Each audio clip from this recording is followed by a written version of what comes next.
Vai jūs zinājāt, ka viena no visaizraujošākajām jomām ekonomikā ir turisms? Un man ir tāda nojauta, ka ik viens no mūsu skatītājiem ir kādreiz sastapies ar šo jomu, jo turisms nav tikai braukšana uz dažādām eksotiskajām valstīm, bet turisms ir arī ārzemju viesu sagaidīšana tepat Latvijā. Un turisms, starp citu, iekļauj arī kafejnīcas, viesnīcas, dažādas foršas izklaides, transporta pakalpojumu un tiešām ļoti daudz ko citu. Un pat ja tu šoruden neplāno atpūsties zem palmām kaut kur dienvidos, tad tavs brauciens uz Līgatnes dabas parku arī dos ietekmi turisma jomai. Turisms tiešām ir ļoti liela nozare valsts ekonomikā, un tas palīdz tieši popularizēt to valsts atpazīstamību visā pasaulē. Tāpēc šodien kopā ar Ekonomikas ministrijas un Latvijas investīciju un attīstības aģentūras pārstāvjiem mēs šodien runāsim par vispār turisma nozīmību Latvijā, kā arī jauniešu lomu tajā, ne tikai kā ceļotājiem, bet arī kā potenciāliem darbiniekiem šajā nozarē. Ekonomikas ministrija rūpēs par dažādu nozaru attīstību, tā skaitā par turismu. Kā jūs raksturotu turismu nozari Latvijā? Jā, turisma nozara pirmkārt ir ļoti starpnozara nozara, ja tā var teikt. Tā skar gan ienākušos viesus, tā būtu izmitināšana, ēdināšana, transporta pakalpojumi, gida pakalpojumi, bet tas skar arī ļoti daudz citas nozares. Tas ir ļoti lielā mērā arī valsts tēla jautājums, jo šie cilvēki, kas pie mums ārvalstu viesi ierodas, viņi iepazīst mūsu kultūru, mūsu cilvēkus, mūsu tradīcijas, mūsu virtuvi, un pēc tam šo ziņojumu aiznes tālāk pasaulē un nesot arī mūsu Latvijas vārdu pasaulē. Tāpēc mūsdienās par turismu mēs runājam gan runājot par sporta pasākumiem, gan par dišu pasākumiem, gan arī runājot par filmu nozari.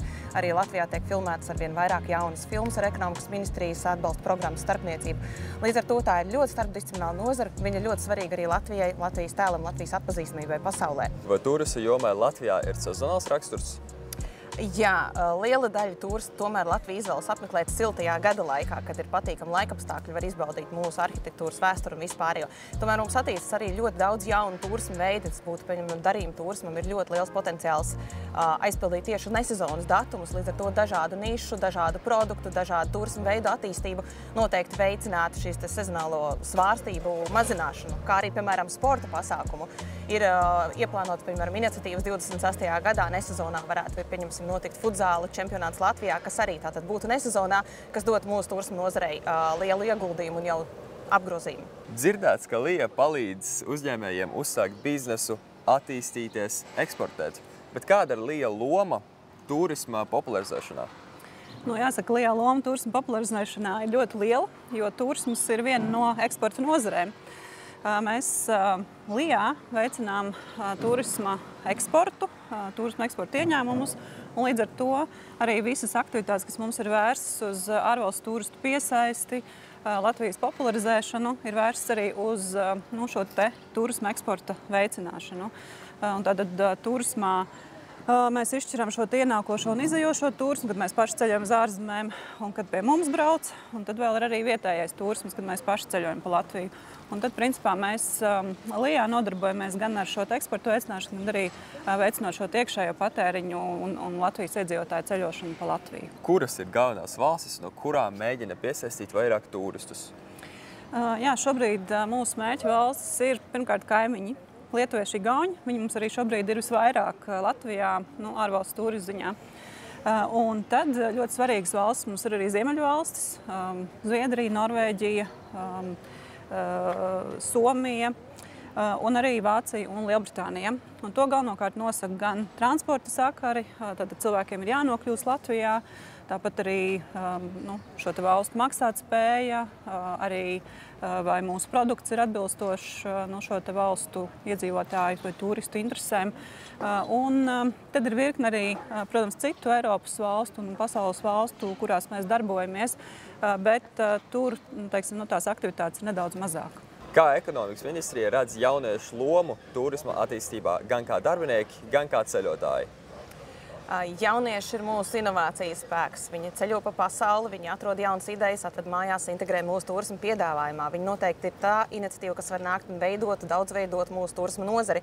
Tajā pašā laikā ir daudz programmas arī jauniešu nodarbinātībā, kur pirmā pieredze turisma jomā ir ļoti vērtīga jauniešiem. Viņi sastop dažādu valstu cilvēkus, pamana kultūra atšķirības, veicina, apgūst komunikācijas prasmes ar dažādu tautu, dažādu uzņēmumu pārstāvjiem un tā tālāk. Līdz ar to ir, protams, abejādā veidā iespējama šī sadarbība, un turisma nozara ļoti labprāt sadarbojas ar jauniešiem, gan tātad kā jaunu produktu veidotājiem, gan arī kā darbiniekiem nozarē.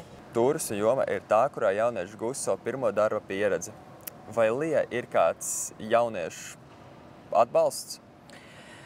Jā, tiešām turisma nozara ļoti interesanti, un es domāju, ka arī jauniešiem tā ir fantastiska iespēja gūt pieredzi, saskarties ar ārvalstu klientiem un tā tālāk. Un LIA tieši nav atbalsta programmas šai jauniešu nodarbinātībai, bet valstī ir šāda atbalsta programma, tātad vasaras darbam, kur jaunieši var pieteikties, un šo programmu arī ļoti aktīvi izmanto turisma jomas uzņēmumi, gan apskates objekti, gan restorāni, gan viesnīcas, kurām vasarā ir lielāks šis darba apjoms, vairāk un lielāks turistu pieplūdums, un ir vajadzīgs darba rokas uz dažiem mēnešiem, un tieši šajos vasaras mēnešos, kas skolniekiem brīvlaiks. Un līdz ar to tātad jaunieši var gūt tiešām šo pirmo darba pieredzi arī turisma uzņēmumos. Tā kā es ceru, ka šī programma arī nākamajā vasarā turpināsies, un jaunieši arī varēs tajā pieteikties. Bet mēs no LIA sadarbojamies arī ar augstākās izglītības iestādēm, ar studentiem, jau kas studē turisma jomā.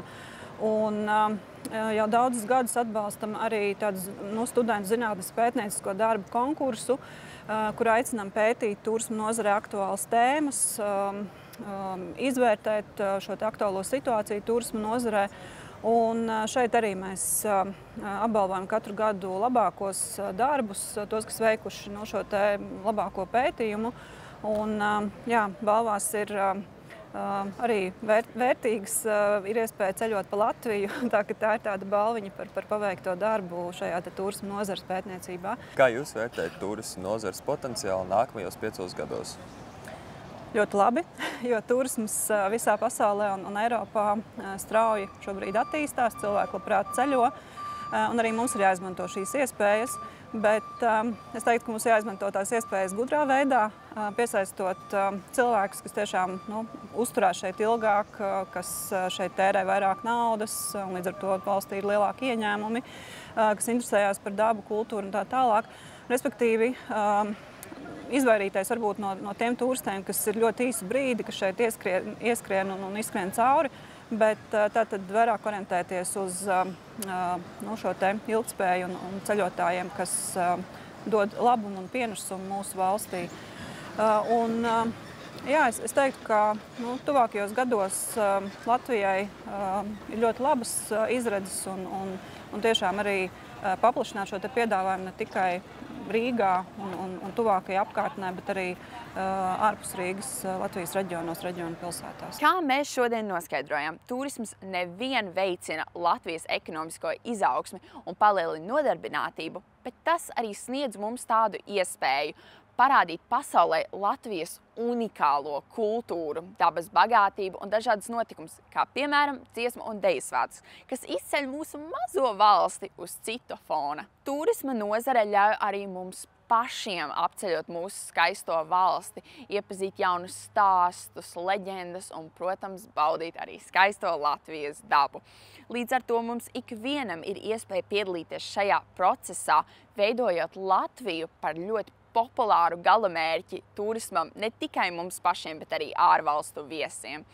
Un man ir tāda sajūta, ka mēs visi kopā varam padarīt Latviju par ļoti spilgtu punktu pasaules turisma kartē.